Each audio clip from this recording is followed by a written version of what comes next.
Thank you for joining us for Coalition's monthly security webinar series, where we provide an in-depth look at different security topics and hear from our team of in-house technical experts. My name is Owen Millard, and I'm the Marketing Operations Manager at Coalition. I'm excited to be joined today by Aaron Kraus, who leads our security engagement function. A quick note on Zoom before we kick off. You should see two buttons at the bottom of your screen where you may submit questions, the chat button and the Q&A button. Please feel free to submit your questions throughout, and we'll have time dedicated at the end for our reserved Q&A. Today, we're excited to be joined by a broad group of our broker partners and policyholders today, and are proud to be the leading provider of cyber insurance and security solutions in the US and Canada. As you'll see from today's presentation, we think about cyber risk differently and want to empower our customers to proactively take control over their cyber risk. As a brief overview, we're going to address a few different topics today. First, what is Cybersecurity Awareness Month? We'll then review what this year's theme was, as well as each of the weekly topics, and how to incorporate them into your everyday life. We'll wrap up reserving time at the end for dedicated Q&A. And with that, I'm excited to hand it over to my colleague, Aaron Kraus. Thank you so much, Owen, and thank you to all of our participants. Thanks for joining us. Hope you're having a great day. For anybody who might be watching this recording in the future, absolutely the same. As Owen mentioned, we do have a dedicated time at the end for questions, but if you have a question about something while it's up on the slide, please, or rather up on the screen, please feel free to post those questions throughout. I'll keep an eye on the chat as well as the Q&A, so if any of the questions are relevant to something that's on the current slide, I'm more than happy to pause and answer them there while we're looking at the information. With that said, we're going to get started again with a quick overview of Cybersecurity Awareness Month, or Cyber Month, which you may not have heard of, as well as the theme from this year, and then do a deep dive into the topics. Starting off with, what is this month actually? Cybersecurity Awareness Month is now in its 18th year. There are actually two of them here, and I know that we have a pretty diverse group of folks from both the US and Canada. And the governments of both nations actually collaborate a great deal on cybersecurity, collaborate a great deal on some of the standards and information security protocols that we use.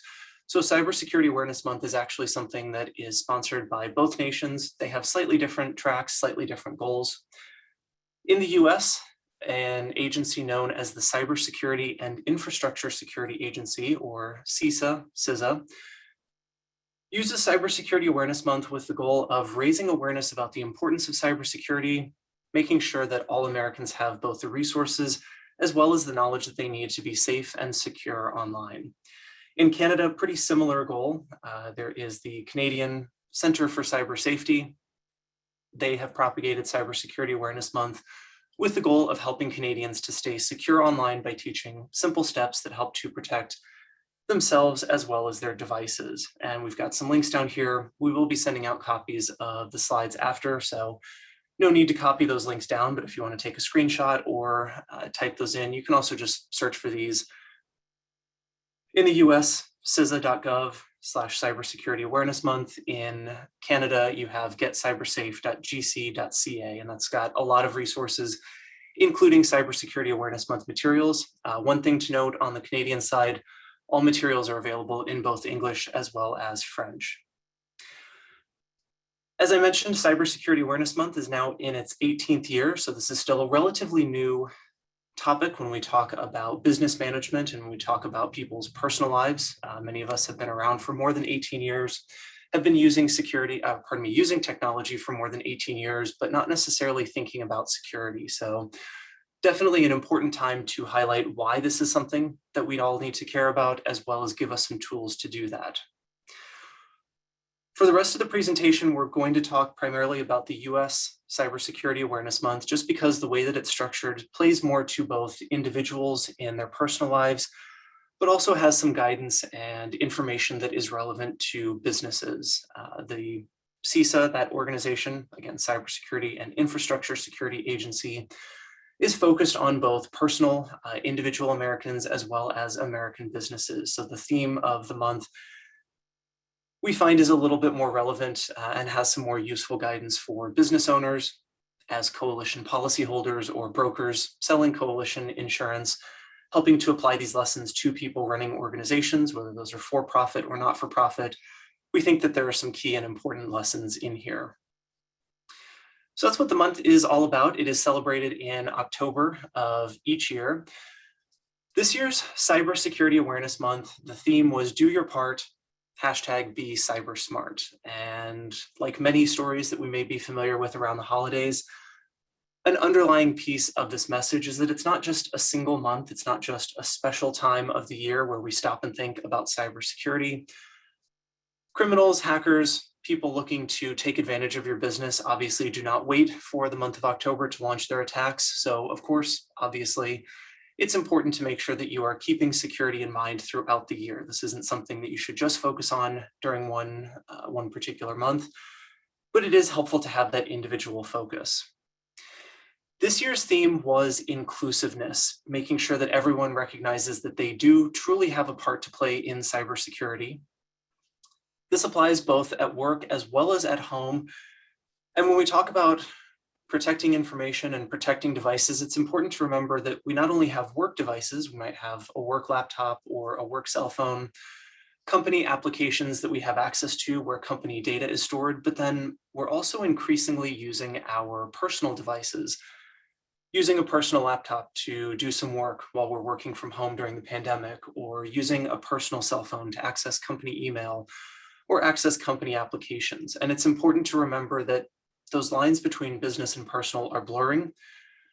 What does that mean for cybersecurity? It means that we need to make sure that we are applying those robust cybersecurity protections, not just on our work devices and in work contexts, but also in our home contexts as well. Protect your personal cell phone with the same level of rigor that you would a company issued cell phone.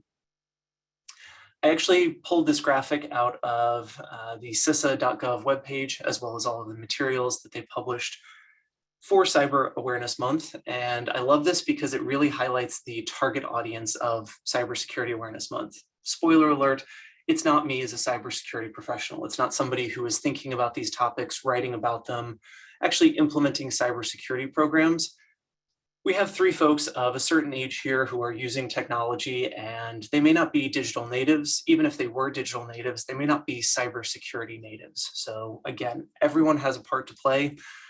This year's theme, going back to inclusiveness, if you use technology, if you touch or process information in any way, shape, or form, cybersecurity is something that you have a key piece of responsibility with regards to.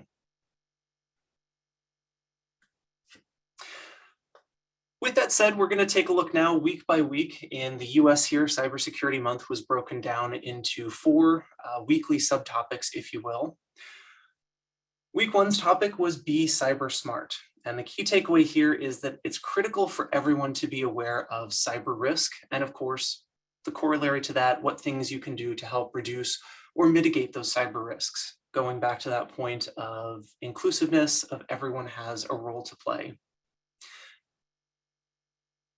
We often hear about attacks. We hear about things like advanced persistent threats or highly motivated attackers. Unfortunately, Coalition has actually seen, yes, those types of attacks do occur. Yes, large billion-dollar multinational companies or foreign nation states might be a target of attack by competitors or other nation states. But unfortunately, we also see very simple things that could be done to reduce cyber risk that are merely overlooked. Coalition's Cybersecurity Guide, which is available, we'll have a link for you to download that, gives you 10 easy and actionable steps that can apply to pretty much all of our policyholders, any type of business. These are some very foundational, very simple things that you can do to help reduce cyber risk.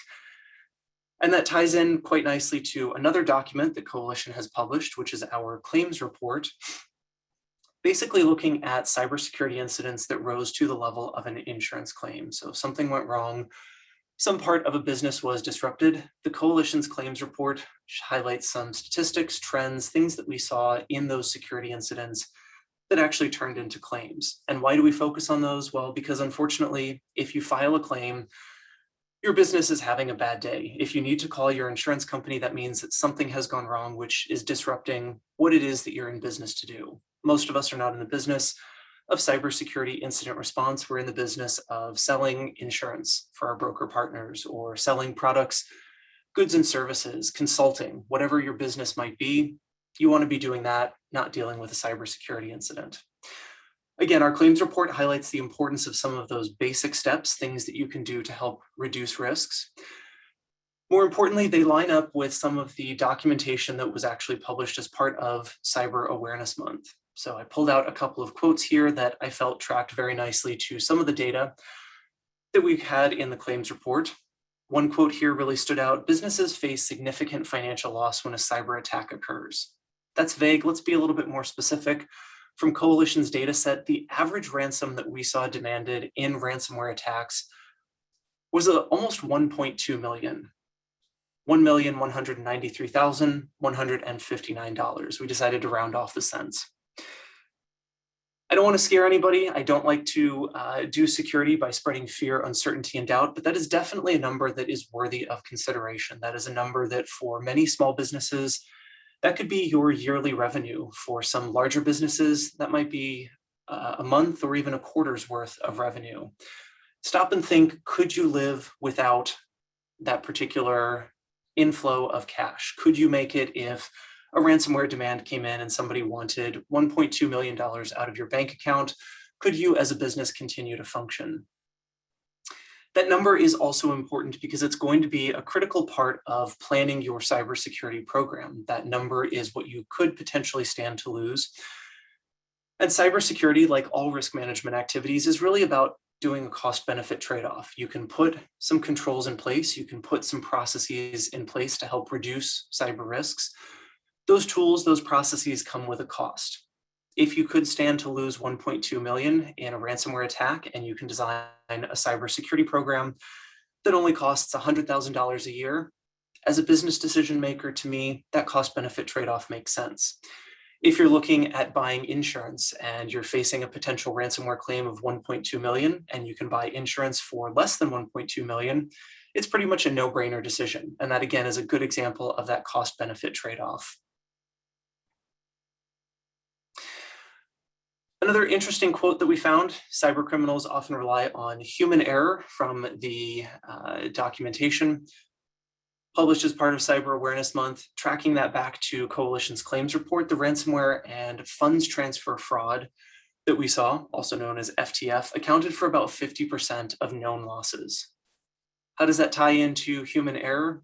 Ransomware, often the entry point into a network, the way that people make it into your business to deploy ransomware. Somebody clicks on a dodgy link in an email. Somebody opens an attachment that exploits a vulnerability on a system, whether that's a PDF that exploits a vulnerability in Adobe Acrobat, or that's an Office macro that somebody opens up, runs, and allows an entry point into a network, into a system. Those are very simple things that you can train employees to avoid. Don't open attachments if you don't know why the person sent it to you or you weren't expecting it. And don't update payment information. Don't reroute funds without following an approved process. And again, 50% of all of the losses that we saw in our claims data do actually tie back to that. I saw more of a comment, I think, in the Q&A.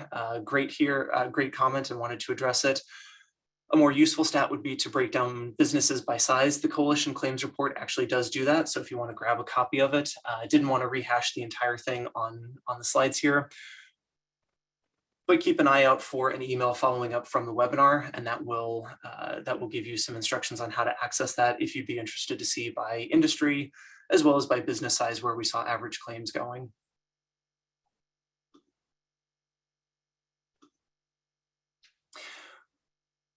One additional thing to note regarding, as a Coalition policyholder, some of the services that are available as part of your policy that can help you address some of these issues, that can help you to be cyber smart, going back to that week 1 theme. Coalition Control is our new version of our policyholder tools. It is a single one-stop shop for details about your insurance, as well as some of the security tools and resources that are part of your Coalition policy. For example, our monthly security scans that are running to identify if you have unpatched or out-of-date software that is running on internet-facing assets. Those are pretty easy to overlook. You may not even be aware that you have things running in a cloud environment or an old legacy server that you thought had been decommissioned. So be cyber smart, address cyber risk, make sure that you know what you look like to the outside world. Make sure that you have your virtual doors and windows properly secured to prevent unwanted people from taking advantage of them. Coalition control can also help you pinpoint any credentials, also known as usernames and passwords, that might have been stolen in third-party data breaches. We see this quite commonly. Stolen credentials are used to gain access to accounts. If people don't have good password hygiene, if they use their work email address and the same password that they use for internal systems when signing up for a third-party service, guess what? That third-party service gets breached, that username and password is now exposed, and can be used to log into other accounts. So in Coalition Control, you can actually see third-party data breaches that have impacted your employees or your users. You can also use control to monitor for some common attack precursors, things like lookalike domain registrations, very commonly seen in phishing attacks or funds transfer fraud or business email compromise, another common type of attack. Someone will register a domain that looks like it could legitimately be you. And we saw this about 10 years ago when LinkedIn was starting to increase in popularity. We saw a lot of registrations of, instead of linkedin.com spelled with an L, somebody would register linkedin.com and replace the lowercase l with the number 1. If you're not looking carefully, depending on what font is used, an email program or a browser, that might look like a legitimate LinkedIn website, a LinkedIn URL. Of course, it goes to a dodgy web page where as soon as you've given the email address and password you use to log into LinkedIn, guess what? You've just given up your credentials. So being proactive there can be very, very helpful, keeping an eye on what is going on with not only your assets, but also things that could be used to exploit your company.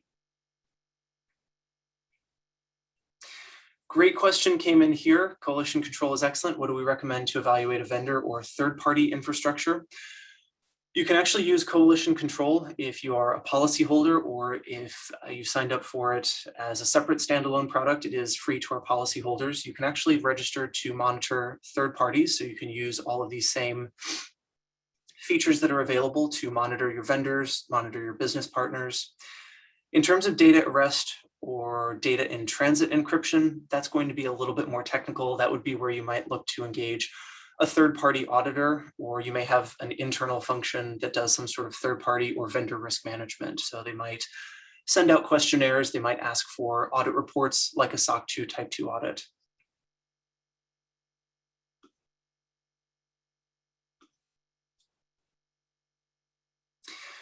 Great question in here about control. We're actually going to do a full webinar on it next month, so I'll give you a little preview of the answer there. Coalition policyholders, as soon as they sign up, will be sent credentials to log into the portal, and then they can invite other people. So whoever signs the policy, whoever is the policyholder effectively, will be the first user in coalition control. Again, they'll receive an email with instructions that also include instructions on how to invite other users. So fairly commonly, we see somebody in finance or operations is the one purchasing insurance. They can activate their control account and then invite either their IT or security department into the platform. Great question.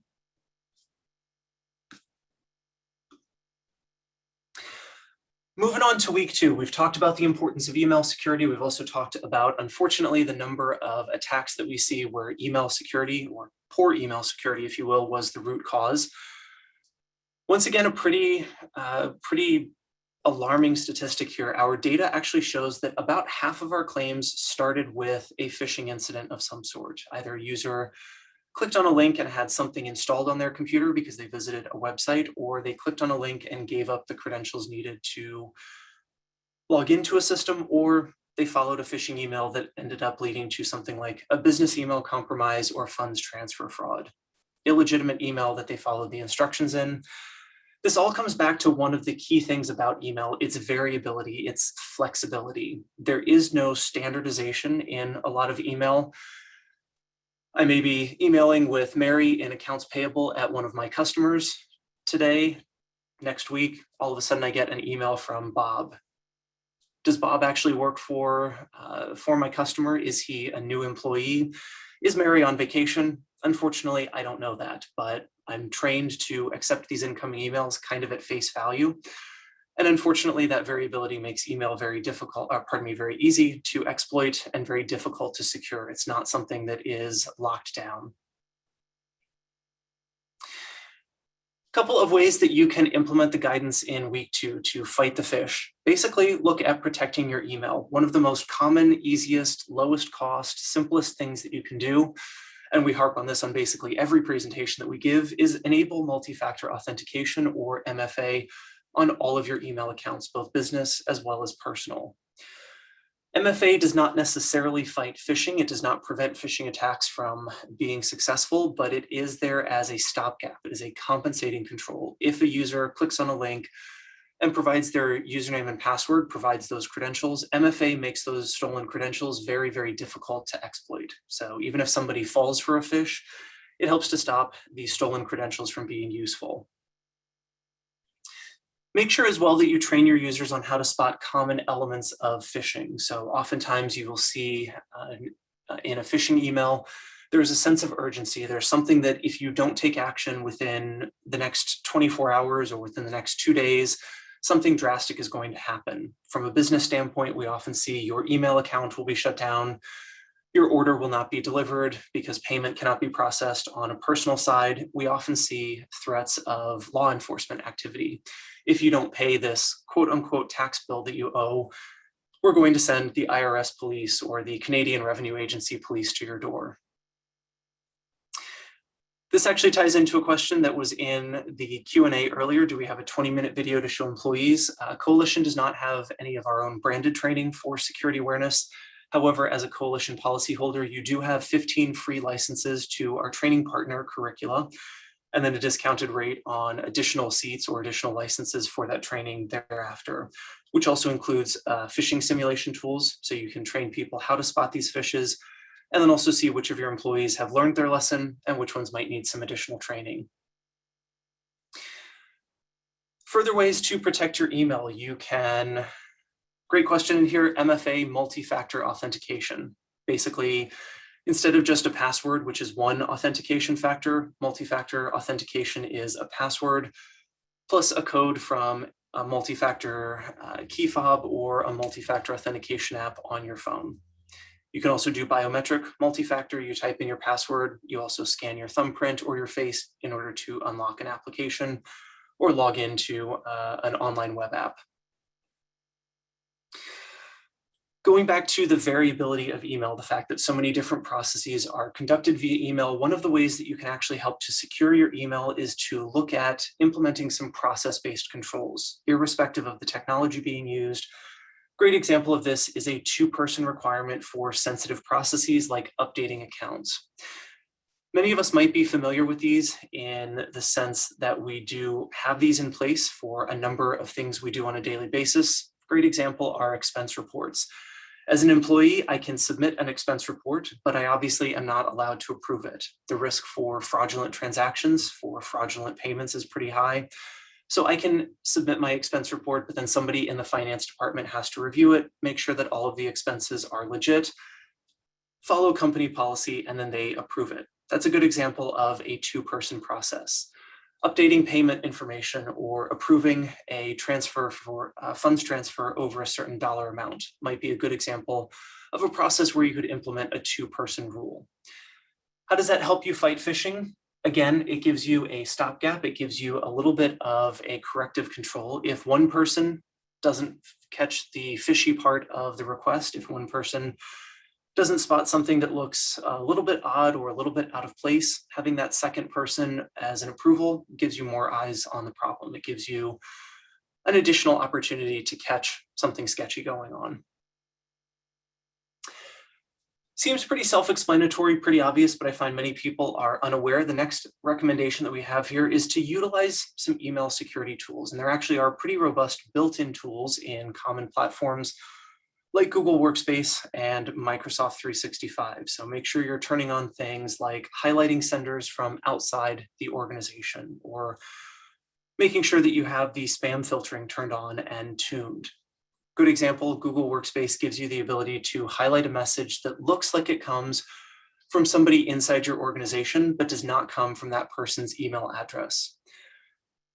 That can be useful if you have people who might try to impersonate someone. We see a lot of business email compromise and phishing where someone pretends to be the CEO. They use the name of the CEO, but obviously they're not authorized to send email that legitimately comes from the CEO's account. So they send it from an external account. That built-in Google Workspace option can make it pretty evident to the recipient of that email, hey, there's something fishy about this message.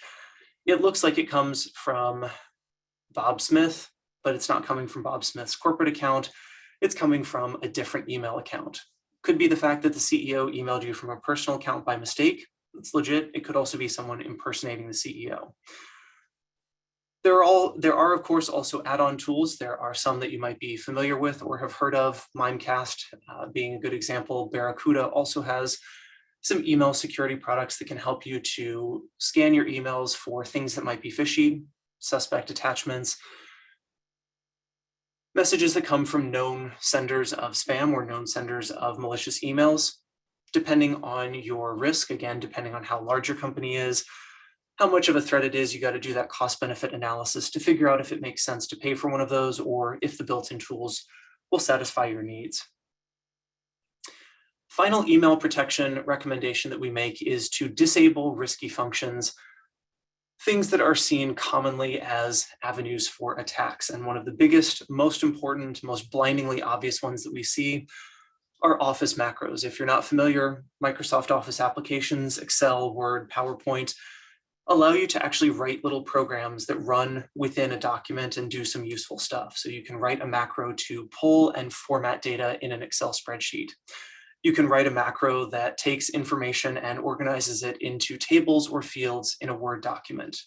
Useful functionality. Unfortunately, these can also be used to do things like open and install files on your local machine or make requests out over the network or send emails. So we often see email worms distributed as Office macros. Someone opens the Office document, the macro runs and replicates itself by sending a message to all of the addresses in your Outlook contacts.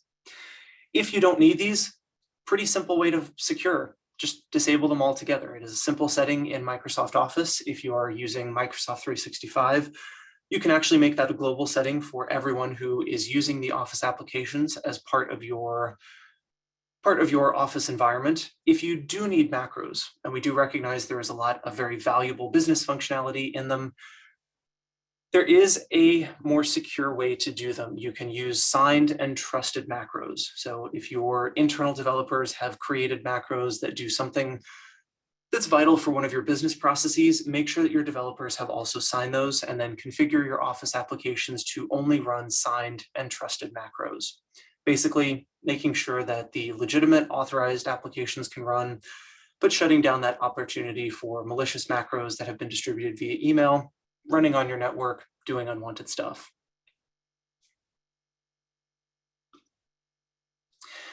So that moves us to week 3, which is where we are currently. I will say, full disclosure, I am always in recruitment mode.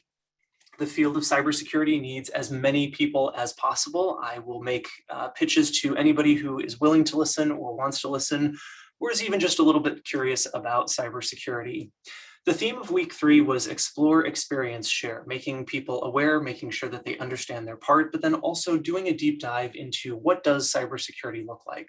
What are the skills? What are the knowledge? What is the knowledge? What are the tasks that actually make up a cybersecurity career? And always happy to have that discussion with folks. Also wanted to point you to some resources as well. If you are interested in a career, if you're thinking about maybe a career switch or hopping into cybersecurity as a career path, you can check out a couple of resources. Cyber.org is a US-based resource, but it is broadly applicable. It provides some basic guidance on common skills and career paths in cybersecurity, which are internationally applicable. The Canadian Cyber Center also has a learning hub, and again, you can find that at cyber.gc.ca. Learning Hub, again, resources available in both English and French, basically giving you ground level knowledge of what does cybersecurity look like, what does a career in cybersecurity look like, what are some of the different domains or areas of practice that you could specialize in to figure out if this is what you want to be when you grow up. There are also a couple of important frameworks with regards to cybersecurity and particularly workforce and professional development. And these are US-based, but I don't think I mentioned this at the very beginning. All of the resources that we're talking about here, both US and Canadian, are freely available. Anybody is welcome to grab them and use them, tailor them to fit your organization. So might as well make use of this work that's been done. One of the frameworks published by CISA is the National Initiative for Cybersecurity Careers and Studies. So this is basically what it sounds like: career paths in cybersecurity, as well as studying the field, the practice, and the art of cybersecurity. So looking at different career paths, looking at different things that are important to or impactful in cybersecurity is what falls under NICS, and you can access that, nics.cisa.gov.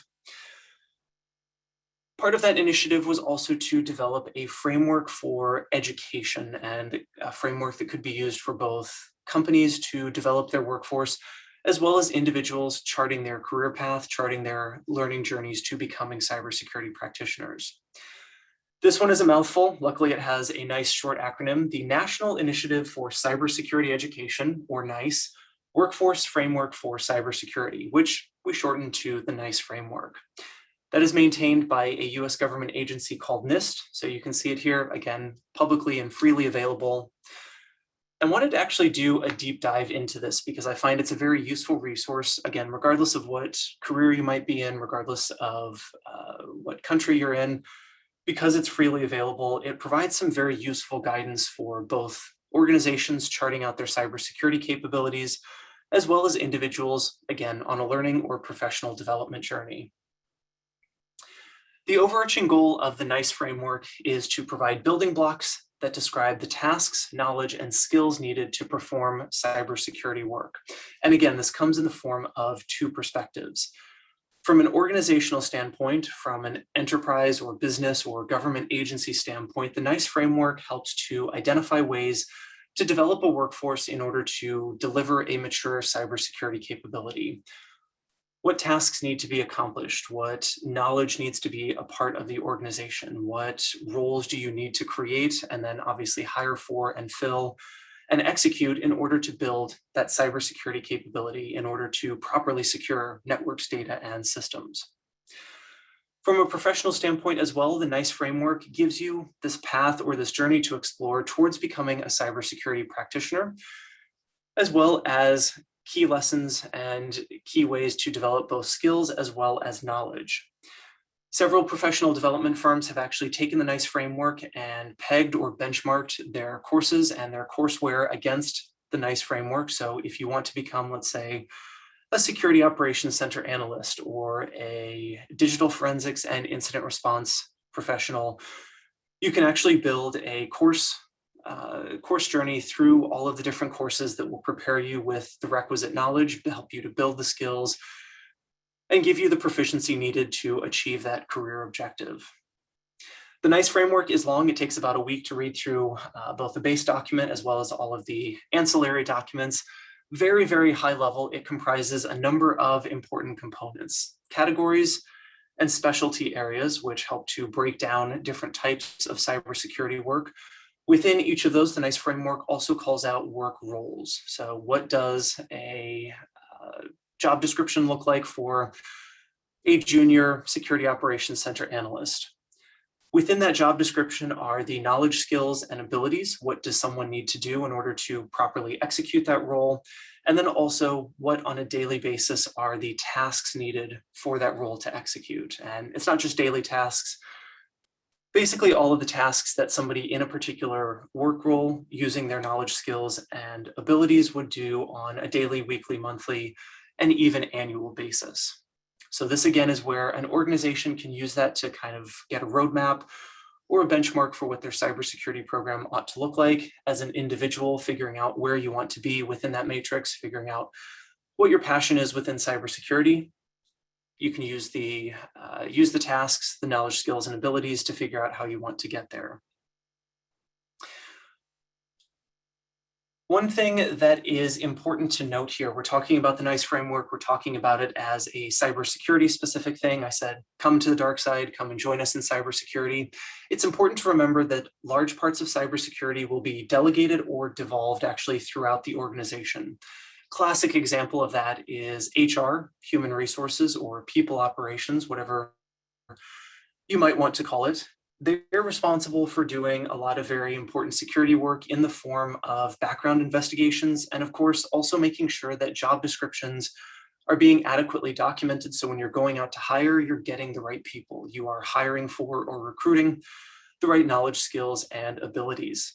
I don't think anyone would argue that HR and people ops are part of a cybersecurity function, but they do have a vital role to play in the organization's overall cybersecurity capability. So it's important to note, even if you're not directly in a career, in a cybersecurity career, or you don't identify as being an InfoSec professional, you still have a critical role to play in all of this. Great question in here. Is there information about the amount of effort for a task and perhaps how many staff would or could support? Unfortunately, there's not a good answer to that. The answer is going to be, it depends. And it's going to actually depend on a number of factors. The size of your organization might be one of those factors. If you are in an industry that is heavily regulated, the size might be less important.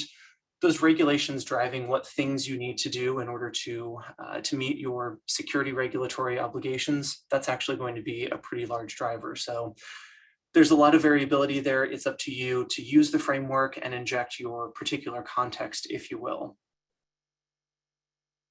Great question, though. So we're currently in week 3, looking forward a little bit here into week 4. The topic is cybersecurity first.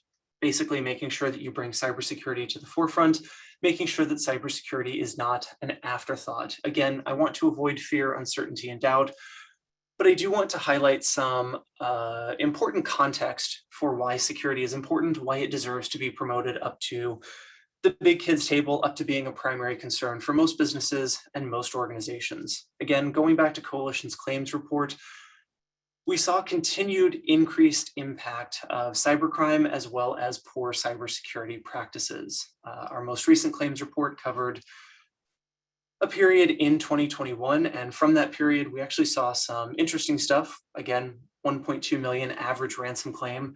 Interestingly enough, and going back to, I don't recall who asked this earlier, but the sort of variability among ransomware, we did see some differences across industry and as well as across business size when it came to ransomware claims, or ransomware demands rather. But what was actually really an indicator was the variant of ransomware, or the gang behind the ransomware. So anywhere from some of the smaller players who were demanding small amounts, lowest that we saw was 7,500, up to an eye-watering, and certainly hope you don't have to pay this, nearly 8.4 million ransomware demand.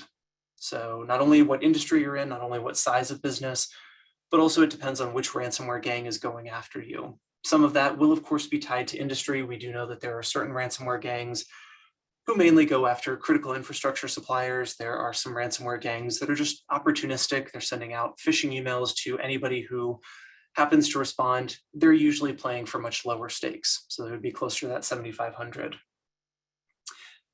The other number that I wanted to highlight is the average funds transfer fraud, or FTF loss, that we saw as part of a claim. And that was $326,000 and some change. So that means you receive what looks like instructions for updating payment information. You receive what looks like an invoice. You pay it. You update the payment and send out funds to a different account. If that was not a legitimate request, if that was not a legitimate invoice, those are examples of what funds transfer fraud actually looks like. And the average claim that we saw there, again, north of $250,000. For some large businesses, you might be able to absorb that loss. For some smaller businesses, that might actually be your yearly revenue. That could even be the yearly profit for some larger businesses. Imagine completely wiping out all of the profit for an entire year. Again, to put those numbers in context, if you can get insurance that will help to cover should one of these incidents occur, and it's less than one of those numbers, again, that's a cost-benefit trade-off to help avoid funds transfer fraud. If you institute a 2-person requirement for updating payment information or approving unexpected invoices, yes, you're going to have some lost productivity. People will spend a couple hours maybe each month doing some extra invoice work. You might have to bring on a new person to do some additional work related to invoices or payments, as long as the cost of doing those things is less than that $326,000 a year. Again, that's helping to protect your business against that lost loss. And it's a good example of that cost-benefit trade-off. The key takeaway from week 4, and really the key foundational takeaway from all of Cybersecurity Awareness Month, is twofold. Number one, cybersecurity really needs to start at the top. When we talk about cybersecurity first, it is up to leaders to not only be cyber aware, to factor cyber risk into their decision-making to make sure that cybersecurity is a concern that they are addressing, along with operational concerns and not something that they just do after the fact. The other key and important thing here for the business leaders who are joining us is to remember that you need to set the example. You need to be the champion of security. You need to be the one that everybody looks to and says, the CEO, the CFO, the COO take security seriously. They don't work around the security controls in place. So I, as a frontline worker, should also not do that. You need to model that good behavior. That, of course, also highlights the importance of security really being a team effort. It's a little bit cliched. You can see this on a lame motivational poster, but it really is everyone's responsibility. I have worked as a security professional in an organization. I can work 24 hours a day, but there's one of me and thousands of end users. If one of those end users does not take the training, does not read their email with a critical eye, looking to spot phishing schemes, clicks and gives up their username and password, guess what? My hours of work are completely wasted. The work that I've done has been for nothing. So this really is a whole team effort. As leaders, as security practitioners, it's up to us to demonstrate good security, to highlight its importance, but ultimately everybody has a role to play in here. One of the key takeaways from week 4 as well was defining cybersecurity. It's a very kind of business buzzwordy term, and I actually like this one. It comes again from a US agency called NIST, and they define cybersecurity as the art of protecting networks, devices, and data. So this really captures the duality. Obviously, there are technical pieces. There is a science to cybersecurity, but there are also process and management elements as well. So it is more than just a science. It is both an art and a science. And again, that highlights the very broad, inclusive role of cybersecurity, that everybody has a part to play. Everybody has something important to do, both in their personal life as well as in their professional life, to make sure that data, devices, and networks remain secure. With that said, we will open it up for questions. I think I've seen a couple come in that we have not gotten to, so we'll make sure that we get to those. Great question. Do we partner with any TPRM or third-party risk management providers? We do not currently have any providers. We are continually adding to our list of security partners that offer discounts to our policyholders. So definitely watch that space. If you do have a particular use case or a particular industry, you can always reach out to us. We'll put up our help email addresses. You can always reach out, and we're happy to hop on a call, talk through some of the options, or help you to review some of those. Same question, or rather same type of question. Do we have any preferred spam providers? Not at the moment. 2 of the ones that I mentioned are Mimecast. I'll actually put this in the chat, as well as Barracuda Networks.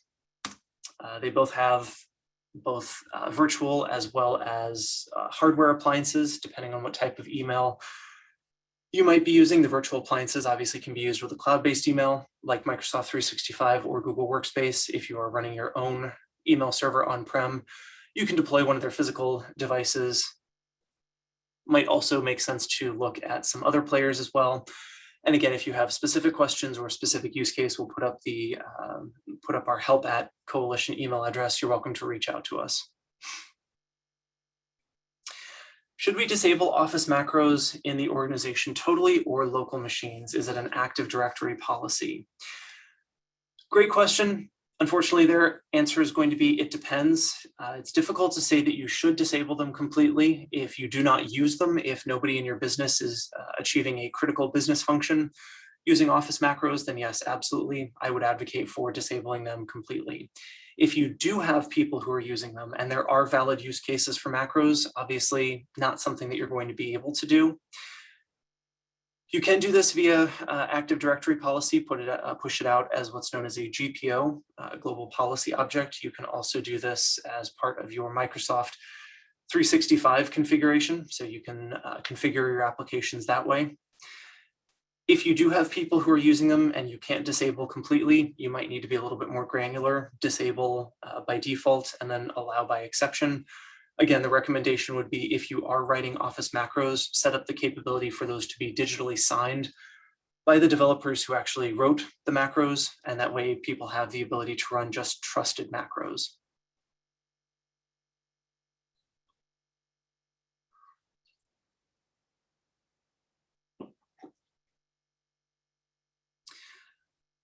So a question here about wire funds transfer fraud versus funds transfer fraud. I'll be entirely honest, I've not heard the term wire funds transfer fraud.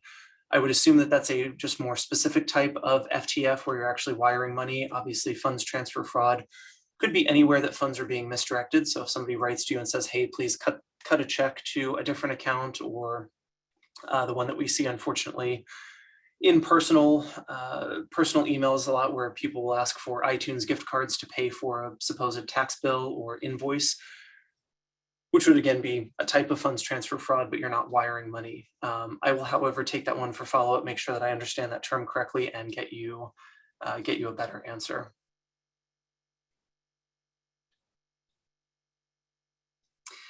Andrew, interesting question here. After a client binds coverage and then complies with our deep dive on systems, can they expect a discount the next year on their premiums? Unfortunately, we cannot commit to offering discounts.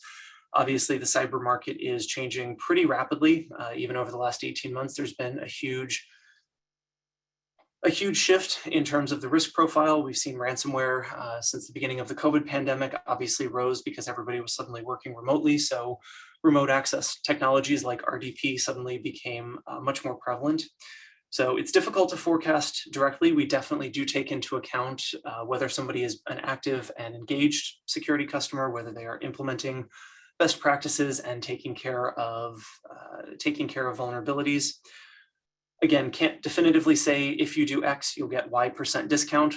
What I can say is if there are critical vulnerabilities that are not being addressed, that could potentially impact your insurability in the future. Might rise to a contingency, could also lead to non-renewal. If you have a critical risk that is not being addressed, obviously that's not a positive risk that Coalition would want to take on.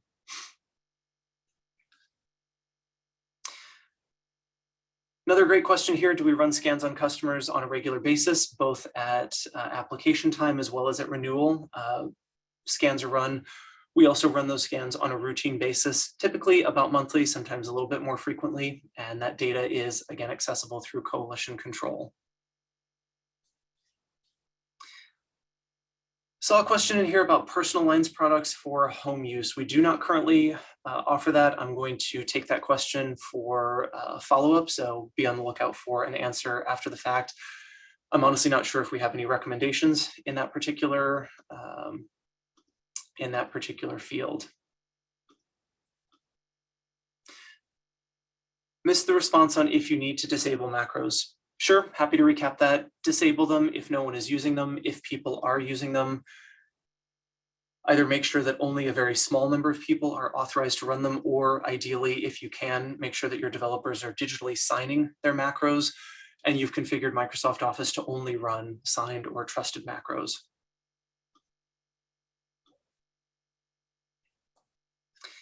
Question in here about training. Interesting question. I'm going to actually ask, let's take that one offline. Again, as a Coalition policyholder, you do have access to curricula as part of your policy. You have 15 free training licenses and then discounted rate on top of that for security awareness training. If there's a specific topic or a specific area that you'd like to do some customized training, we can talk about that and see if we might be able to facilitate that.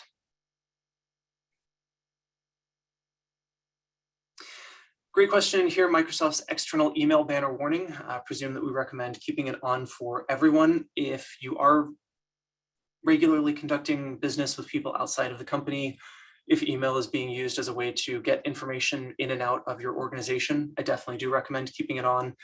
If email is mainly used for internal communications, you might not necessarily need to do that. It might not be as much of a likelihood risk. So again, will depend on your situation a little bit, but in general, best to keep it on. Final question that I saw in here, I know we're coming up on time. Is there material or a webinar on what to do when a cyber incident occurs? We do have some material available. If this is coming from a broker, in the broker portal, we do have a one-pager on accessing our services. As a policyholder as well, you can also get access to all of our resources, which includes what to do when you have an incident. Easiest answer to that, go to Coalition Control. You have the ability to reach our Coalition Incident Response as well as Coalition Claims if you believe that you're having a cyber incident. Great question in here. Curricula is our security awareness training partner. That is something that you get as part of your policy. So if you are a current Coalition policyholder, you have 15 free licenses to Curricula's training. And then a discounted rate for people thereafter. If you are not a policyholder and you would like to reach out to them, I do believe Curricula has actually just recently announced that they have a free tier of up to a certain number of users for just the security awareness training and not the phishing. Not quite up to speed on that one, but you can definitely check out their website for more details there.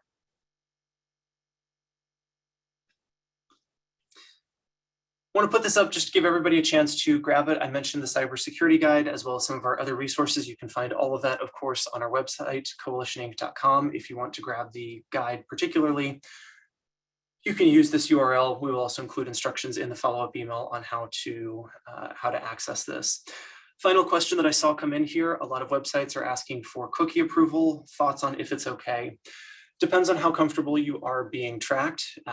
If you, like me, would prefer to remain anonymous unless you choose to identify yourself to a website, I typically choose to disable most cookies except for those that might be absolutely essential. So advertising cookies, cookies that track me as I visit different websites.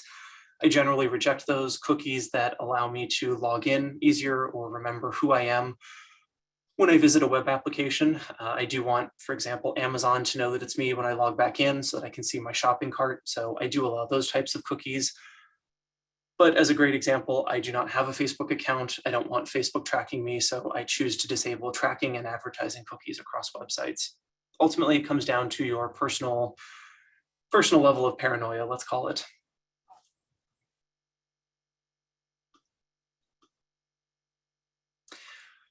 Amazing questions. I will say, let's go ahead and wrap up here. We're a couple minutes over time, but the fact that we got so many great questions was amazing. Thank you once again to all of you for joining us.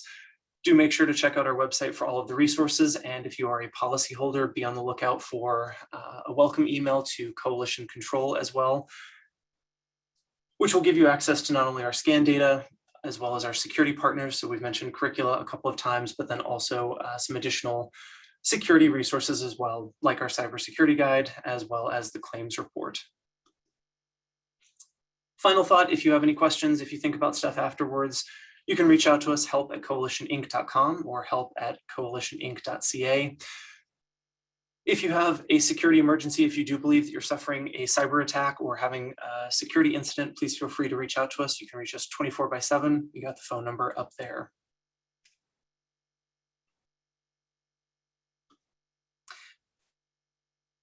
With that said, any final questions, feel free to throw them into the chat. Otherwise, I will say once again, thank you all so much for attending. Hope you all enjoy the rest of your day and take care.